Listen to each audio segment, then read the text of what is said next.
So আগের পার্টে আমি বলেছিলাম যে আমার লাইফের একটা বড় পার্ট শেষ হতে চলেছে। তো আজকে হচ্ছে second part. Due to some health issues and all এই সিদ্ধান্তটা নিতে আমাকে হচ্ছে।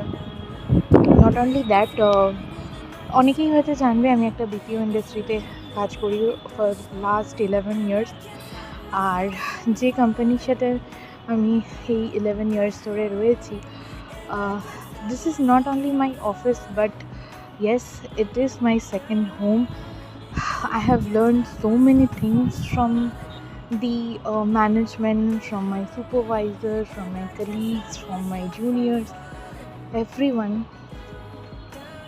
But unfortunately আমাদের যে প্রজেক্টটা সেটা এন্ড হচ্ছে এবং সাথে সাথে বেশ কিছু আমার হেলথ ইস্যুস ধরা পড়েছে। অনেকেই হয়তো জানবে আমার পিসিওডি আছে, থাইরয়েড আছে। And recently due to all this condition আর একটা জিনিস ধরা পড়েছে, আমার ব্রেস্টে একটা লাম্পস ধরা পড়েছে এবং যার জন্য বলতে পারো আমি আরও নিজের কথা ভেবে, আগামী দিনের কথা ভেবেই সিদ্ধান্তটা নিয়েছি। Right now I am quitting my job.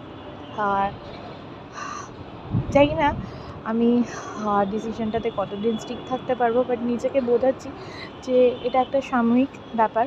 হয়তো অন্য কিছু করে নেব, মেবি কোনো স্টার্ট আপ বা অন্য কিছু, বাট 2-3 মাস একটু নিজেকে সময় দেবো, এই হেলথ কন্ডিশনগুলোকে একটু ঠিক করব, তারপরে দেখা যাক লাইফ কোথায় নিয়ে যায়।